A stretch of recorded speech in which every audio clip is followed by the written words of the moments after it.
दोस्तों आज हम एक ऐसी रहस्यमय ट्रेन के बारे में बात करने वाले हैं जिसका कोई शेड्यूल नहीं था। वो एकदम से दिखाई देती थी और अगले ही पल गायब हो जाती। पर कहाँ, इसका जवाब किसी के पास नहीं था। कुछ लोग कहते हैं कि ये शायद दूसरी दुनिया में चली जाती होगी, तो वहीं कुछ का कहना था कि ये ट्रेन टाइम ट्रेवल करके पास्ट या फ्यूचर में चली गई होगी। पर अभी भी इस बात से पर्दा नहीं हट पाया है कि आखिर ये ट्रेन कहाँ चली जाती थी। तो दोस्तों, अगर आपने हमारे चैनल को सब्सक्राइब नहीं किया है तो हमारे चैनल को प्लीज सब्सक्राइब कर दीजिए ताकि हमारी मिस्टीरियस और फैक्ट रिलेटेड वीडियो आप तक पहुंचती रहे। तो चलिए आज की वीडियो को शुरू करते हैं। दोस्तों बात है सन 1911 की, जब 14 जून 1911 में रोमन रेलवे ने एक एडवर्टाइजिंग कैंपेन रखा था जिसमें वो अपनी नई ट्रेन का परीक्षण करना चाहते थे। वो देखना चाहते थे कि आखिर उनकी नई ट्रेन कैसे काम कर रही है। दोपहर के करीब 3 बजे रोमन स्टेशन से वो ट्रेन रवाना होती है।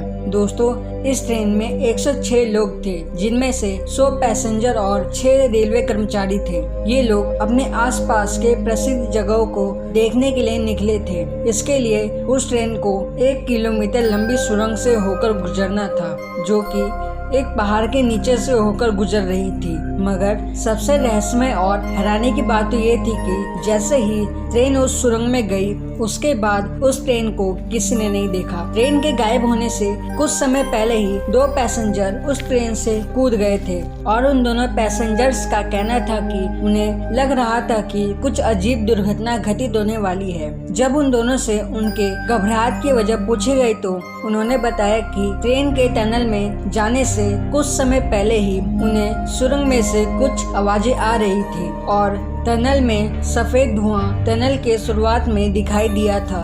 जब लोगों ने इस टनल में ट्रेन की खोज करी तो उन्हें वहां कुछ भी नहीं मिला। घबराकर लोगों ने उस टनल को बड़े बड़े ईंट पत्थर की मदद से बंद कर दिया। लेकिन दोस्तों इस रहस्यमय घटना का अंत यही नहीं हुआ। मेडिवल इटालियन दस्तावेज जो कि पुरानी मोनेस्ट्री में मिला था, उसमें एक ऐसी बात का जिक्र किया गया था जो सही में बेहद अजीब थी। उन दस्तावेजों के अनुसार मोनेस्ट्री के सामने एक गाड़ी आकर रुकी थी। वो गाड़ी लोहे की बनी हुई थी और उसमें एक बड़े पाइप की मदद से 3 छोटी गाड़ियों को भी जोड़ा गया था। वहाँ काम कर रहे बिच्छुओं के अनुसार उस गाड़ी में से 2 डेविल पैसेंजर उतरे थे, जिन्होंने काले रंग के बेहद अजीब कपड़े पहने थे।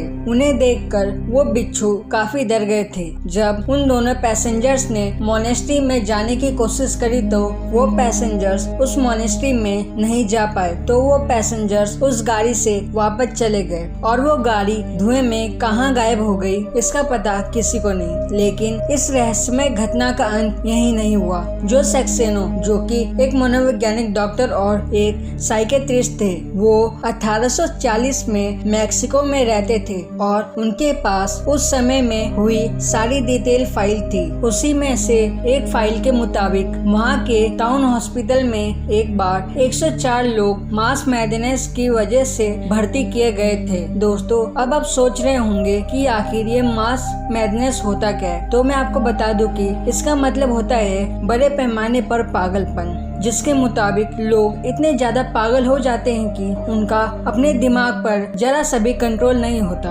और दोस्तों जो बात सबसे ज्यादा चौंकाने वाली है वो ये कि उन सभी की स्टोरी एक ही जैसी थी और यहाँ तक कि वो सभी इटालियन थे। और जो बात सबसे ज्यादा हैरान करती है वो ये कि उस समय के शिपिंग रिकॉर्ड में किसी भी इटालियन का नाम नहीं था जिसने मैक्सिको की यात्रा की हो। और दोस्तों इस घटना की सबसे रहस्यमय और अजीबोगरीब बात तो यह है कि जब उन लोगों से पूछा गया कि वो कहां से आए हैं, तो उनका कहना था कि वो ट्रेन के रास्ते मैक्सिको आए हैं और वो भी रोम से। लेकिन ऐसा होना मुमकिन ही नहीं है, क्योंकि दुनिया की कोई भी ट्रेन इतने बड़े समुद्र को पार कर रोम से मैक्सिको नहीं आ सकती।